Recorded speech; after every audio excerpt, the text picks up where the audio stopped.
एक अंकेक्षक के क्या क्या गुण होता है, क्वालिटी ऑफ एन ऑडिटर। एक अंकेक्षक के गुण को बताएं। सबसे पहले हम लोग पिछले वीडियो में पढ़े हैं कि एक अंकेक्षक कौन होते हैं, क्या करते हैं, उनका फंक्शन क्या होता है, और आज हम लोग जानेंगे कि उनमें क्वालिटी क्या होता है। तो फर्स्ट क्वालिटी की बात करेंगे कि उपार्जित गुण, एक्वायर्ड नॉलेज। यानी हम लोग के लाइफ में दो तरह के नॉलेज आते हैं, एक एक्वायर्ड नॉलेज और एक सेल्फ जनरेटेड नॉलेज या नेचुरल नॉलेज। एक जो जन्मजात गुण होता है जो पहले से है, और सेकंड है एक्वायर्ड नॉलेज जो हमने आकर के सीखा है, क्लास करके सीखा है, पढ़ के सीखा है, लोगों से सीखा है। इसको बोलते हैं उपार्जित गुण, एक्वायर्ड नॉलेज। एक्वायर्ड नॉलेज में आता है पुष्पालन एवं लेखाकरण का ज्ञान। यानी एक्वायर्ड नॉलेज आप बहुत तरह के करते हैं, बट आप अभी करने क्या जा रहे हैं, तो ऑडिटिंग के काम करने जा रहे हैं। तो इसमें आपको क्या क्या नॉलेज होना चाहिए जो आपको एक्वायर करना होगा। तो आपको फर्स्ट नॉलेज होना चाहिए book keeping and accountancy. Second हो गया व्यवसायिक तकनीकों का ज्ञान। व्यवसायिक तकनीक मीन्स हो गया कि आप जो बिजनेस का ऑडिट करने गए हैं उस बिजनेस के बारे में आपको जानकारी है कि नहीं, वो नॉलेज होना जरूरी है। थर्ड है भाषा की अच्छी जानकारी, गुड नॉलेज ऑफ लैंग्वेज। जो काम आप करने जा रहे हैं जिस प्लेस पर, वहाँ लैंग्वेज क्या चलता है, हिंदी है, इंग्लिश है, उर्दू है, फारसी है, जो भी लैंग्वेज है वो आपको जानकारी होना चाहिए। लैंग्वेज नहीं पता है, आप अकाउंट्स का अच्छे नॉलेज लिए हैं बट इंग्लिश में लिए हैं, वहाँ हिंदी चलता है, तो वहाँ के लोकल लैंग्वेज भी आपको जानकारी होना जरूरी है। अर्थशास्त्र की ज्ञान, नॉलेज ऑफ इकोनॉमिक्स। इकोनॉमिक्स का ज्ञान इसलिए जरूरी है कि हम लोग जो भी डाटा कलेक्ट करते हैं स्टेट से, जैसे ये आपका मीडियन मोड और ये ट्रेडिंग पीएल बैलेंस शीट के लिए जो डाटा हम लोग कलेक्ट करके ट्रांजैक्शन बनाते हैं, ट्रांजैक्शन से जर्नल, लेजर, ट्रायल बैलेंस, ये सब बनाता है अकाउंटेंट, और जो चेक करता है उसको बोलते हैं ऑडिटर। जो दो तरह के ऑडिटर होते हैं, इंटरनल और external. Internal auditor is a employee of the company, but external auditor is a CA. और सीए हो सकता है कौन ऑडिटर, जो आपको पिछले वीडियो में मैंने बताया था कि उसका क्या क्या फंक्शन होता है, कौन कौन सा उसमें गुण होना चाहिए, कौन कौन सा क्वालिटी होना चाहिए जिसके कारण वो ऑडिटर बनता है। यानी हम लोग पढ़े थे क्वालिफिकेशन एंड डिस्क्वालिफिकेशन। क्वालिफिकेशन होना जरूरी है।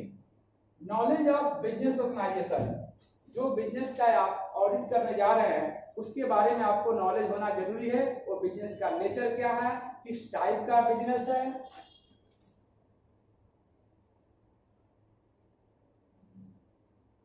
अंकेक्षक कला की जानकारी। यानी ऑडिटर को ऑडिट करने आता है बट ऑडिट करने का नॉलेज, यानी कैसे ऑडिट करेंगे, प्लान करके करेंगे, कम समय में करेंगे, अच्छे रिपोर्ट बनाएंगे, तो इसके लिए नॉलेज होना जरूरी है। यानी आपके पास सीए का डिग्री है, क्वालिफिकेशन है, बट आप एक्सपीरियंस मैन नहीं है, इसीलिए आपको एक्सपीरियंस होना भी जरूरी है। अन्य विषयों की जानकारी, ये सारे विषय के अलावा अन्य विषय में क्या क्या आ सकता है। कुछ चीज होता है जो हम लोग पढ़ाई से सीखते हैं, और कुछ चीज होता है जो हम लोग खुद से देखते हैं कि क्या कमियां हैं। जैसे कोई व्यक्ति सामान खरीद रहा है, ले रहा है, दे रहा है, तो वैसे कंडीशन में हम लोग ये भी देखना होगा कि क्या यहाँ पर हमारा financial statement true and fair view दे रहा है, वो भी जानकारी होना चाहिए। और वैसा जानकारी जो आपको पढ़ाई में ना मिले, यानी नेचुरल, अपने मोरल, नैतिक, ये सब जानकारी भी होना जरूरी है। कार्यकुशल, एफिशिएंट, यानी आप एज ए ऑडिटर आप में एफिशिएंसी होना चाहिए, काम करने की क्षमता होना चाहिए। ईमानदारी, अगर किसी कंपनी ने आपको ऑडिटर अपॉइंटमेंट किया है तो इसलिए किया है कि आप ईमानदारी से उसका काम पूरा करेंगे, ऑनेस्टी से काम पूरा करेंगे, उसमें कोई गड़बड़िया पाया गया तो उसको डिटेक्ट करेंगे, उसमें छिपाएंगे नहीं। इसीलिए कहा गया है कि एक ऑडिटर को कार्यकुशल होना चाहिए, एफिशिएंट होना चाहिए।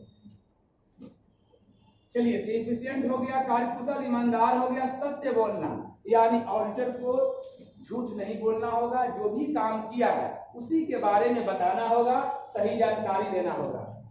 उच्च नैतिक चरित्र, हाई मोरल कैरेक्टर, यानी किसी भी ऑडिटर के लिए कैरेक्टर बहुत ही इंपॉर्टेंट रखता है। अगर उसको अच्छा कैरेक्टर रहा तो वो कंटिन्यू ऑडिट करते रहेगा, कंटिन्यू कंपनी बदलते रहेगा, या उसी कंपनी में ज्यादा दिनों तक रह सकता है, क्योंकि कैरेक्टर हमारे लाइफ में बहुत इंपॉर्टेंट होता है। इसीलिए एक ऑडिटर के लिए कैरेक्टर होना, कैरेक्टर तो सबके पास रहता है, एक गुड कैरेक्टर होना बहुत जरूरी होता है।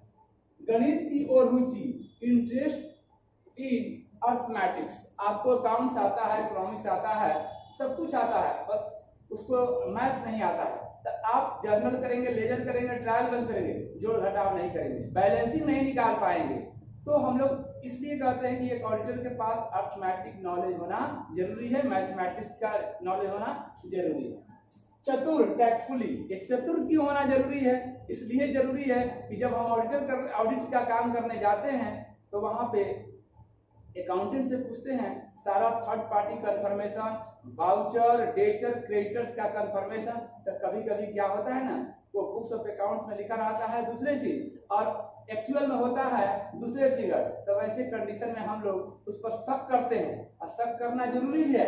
ये वही व्यक्ति कर सकता है जो चतुर है। हम पढ़ के गए हैं, याद करके गए हैं, टीचर को बता दिया गया है कि इतना पढ़ाना है, कोर्स नहीं बताएगा बच्चा को तो पीटना है, वो डायरेक्ट पीटेगा, वो समझेगा नहीं कि अगला दिन कैसे याद करेगा, ये बताना जरूरी है। अगर हम नहीं उसको समझा पाते हैं, उसको नहीं पढ़ा पाते हैं, तो जस्ट लाइक टीचर नहीं, रोबोट है कि बस एक सिस्टम पर काम कर रहे हैं। यहाँ पर चतुर का मतलब है कि रट कर ऑडिट करना नहीं, याद करके नहीं, वो दिमाग लगाकर उसको सुधार करना, सही करना, उसको समझाना।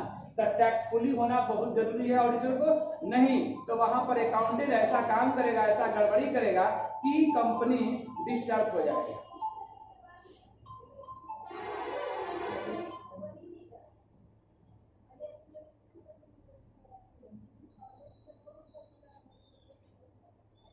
सामान्य ज्ञान, कॉमन सेंस, अगर आपके पास कॉमन सेंस नहीं है तो फिर भी एक सिस्टम में आप नहीं आ पाएंगे। कॉमन सेंस मतलब मुझे कब और क्या करना है। गोपनीयता, गोपनीयता क्या होता है? गोपनीयता का मतलब कि अपनी कंपनी, यानी आप ऑडिटर बनकर जिस कंपनी में गए हैं उस कंपनी के लिए गोपनीयता क्या रखेंगे, सिक्रेसी क्या रखेंगे, तो उस कंपनी का जो भी कमियां हैं, अच्छाइयां हैं, किसी थर्ड पार्टी को नहीं बताएंगे, उसको सेपरेट रखेंगे, जिससे कंपनी आगे बढ़ेगी तो आपको भी हेल्प होगा, कंपनी भी अच्छी बनेगी। तो इसीलिए कहीं भी कोई बिजनेस में कुछ सिक्रेसी होता है जिसको बाहर में जाने नहीं दिया जाता है। स्वतंत्र तथा निर्भीक, इंडिपेंडेंट एंड फेयरनेस, मतलब ऑडिटर को इंडिपेंडेंट होना चाहिए, नहीं कोई धमकी देगा, रिपोर्ट गलत बनाओ नहीं तो ये कर देंगे, तो ऐसा नहीं होना चाहिए। निर्भीक मतलब निडर होना चाहिए और इंडिपेंडेंट होना चाहिए, स्वतंत्र होना चाहिए, किसी के दबाव में नहीं आना चाहिए। धैर्यवान, यानी अगर कोई उसको धमकी दे तो वो डरे नहीं, एकदम धैर्यपूर्वक काम करे, कोई उसको घबरा दे तो वो बेचैन ना हो, अपने पेशेंस रख के अपना काम को अच्छे से करे। भूल सुधारने की क्षमता, ability to correct on self, मतलब अपने आप को कैसे सुधार सकते हैं, अपने आप को कैसे इंप्रूव कर सकते हैं। इस बार ऑडिट किए तो इस तरीके से किए, अगले बार और अच्छे करेंगे, तो इंप्रूव करने की क्षमता है जो ऑडिटर होना चाहिए। अंतर करने की क्षमता, चलिए ये सब को लाइनिंग नहीं किए हैं, ये कर देते हैं। सामान्य ज्ञान, कॉमन सेंस, गोपनीयता, स्वतंत्र, निर्भीक, धैर्यवान होना जरूरी है, भूल सुधारने की क्षमता, अंतर करने की क्षमता। यानी भूल सुधारने की क्षमता तो हम लोग कर लेंगे, कैसे करेंगे? अपने आप को इंप्रूव करके, या जो भी गलती होगा उसको सुधार करने की क्षमता करेंगे। अंतर करने की क्षमता क्या है? एज ए ऑडिटर किसी कंपनी का ऑडिट करते हैं तो हम लोग अंतर, यानी कि क्या गलत है क्या सही है। लोग बोलते हैं सही सीखो, नहीं, कुछ गलत करके भी सीखो, गलत देख कर भी सीखो। यानी ये दोनों नॉलेज होना चाहिए, तभी पता चलेगा क्या गलत है क्या सही है। विश्वास जीतने की क्षमता, एबिलिटी टू विन कॉन्फिडेंस, यानी जो हम कर रहे हैं, अकाउंटेंट आया देखा कि ऑडिटर साहब ये सारे कुछ अच्छे से कर रहे हैं, तो कॉन्फिडेंस हम लोग जीत लेते हैं, अगले बार से वो खुद गलती नहीं करेगा और मेरा काम भी आसान हो जाएगा और कंपनी के प्रॉफिट भी अच्छी दिखेगी। संकालु नहीं होना, कभी कभी लोग जाता है ऑडिट करने तो बार बार शक करता है कि कहीं गड़बड़ किया होगा, उसको धमकाता है। संकालु नहीं होना चाहिए, true and fair view, tactfully होना चाहिए। और टैक्टफुली का मतलब वैसा चतुर व्यक्ति जो किसी को धमकाए नहीं, ये दोनों को कॉम्बिनेशन, दोनों को कोऑर्डिनेशन बना के ऐसा करे जिससे काम चल सके, यानी उसका भी काम चल सके, मेरा भी, दोनों का काम आसान हो सके। उसके बाद ये सारे काम हो गए तो हम लोग क्या करते हैं, एक रिपोर्ट तैयार करते हैं। यानी ऑडिटर का काम है लास्ट में एक रिपोर्ट तैयार करना। वो रिपोर्ट 4 तरह के होते हैं। हम लोग जनरली रिपोर्ट देते हैं, क्वालिफाइड रिपोर्ट जिसको मर्यादित प्रतिवेदन कहते हैं। एक क्लीन रिपोर्ट होता है जो कि हम फुली कॉन्फिडेंस रखते हैं कि जो भी हमने ऑडिट किया है वो 100% सही है, द क्लीन रिपोर्ट। और एक होता है डिस्क्लेमर ऑफ ओपिनियन, जो आपको उसमें कुछ ना कुछ गड़बड़ी लगता है तो उसको कहते हैं डिस्क्लेमर ऑफ ओपिनियन। और एक होता है निगेटिव रिपोर्ट जिस पर कोई भरोसा आपका नहीं होता है, जिसका सही से वाउचर, सही से उसका ये एविडेंस प्राप्त नहीं होता है, तो उसको हम लोग क्या कहते हैं, निगेटिव रिपोर्ट। तब बिल्कुल समझ में आ गया? क्लियर?